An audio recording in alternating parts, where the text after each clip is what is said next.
Bom dia. Esse é um cavalete de madeira que eu fiz há um bom tempo para mexer com a minha bicicleta.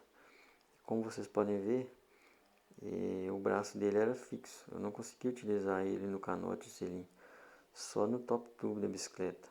E eu já estava com a ideia de fazer uma modificação para me usar ele no canote. Daí eu tive uma ideia, né? Cortei ele aí no encaixe e eu fiz uma engenharia e aí está ele.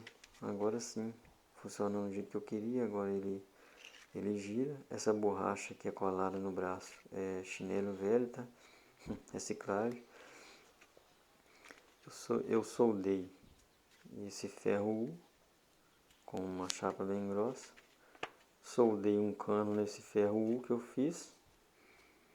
Arrumei um cano, que esse cano que está soldado no braço passa certinho, certinho mesmo. Parece que foi feito para isso. E aí eu fiz esse mecanismo aí para apertar. Dei um corte, fiz esse cortinho no cano, tem que fazer senão não aperta. E aí agora está funcional, super funcional. Como eu estou montando uma baia de carbono, achei melhor ter outras opções para mim utilizar o cavalete. Tá aí essa ideia, queria compartilhar. De repente alguém querendo fazer, tem alguém que quer ter um cavalete, não pode porque está caro. Tá aí uma ideia funcional, tá super aprovado. Você põe a bicicleta, ela para do jeito que você quiser.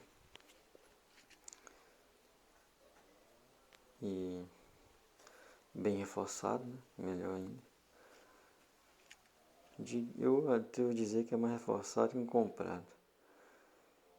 Segue mais algumas fotos. Ele não tem só esses dois pés aí na frente não, tá? Ele tem um terceiro pé que é um toquinho, tá parafusado e colado na parte de trás dessa roda aí. Então é um cavalete bom que ele apoia em qualquer lugar e não fica mancando. Como todo cavalete tem que ser, né? E aí serve mais alguns closes para ficar mais bem claro o que eu tô falando do mecanismo. É isso aí, galera.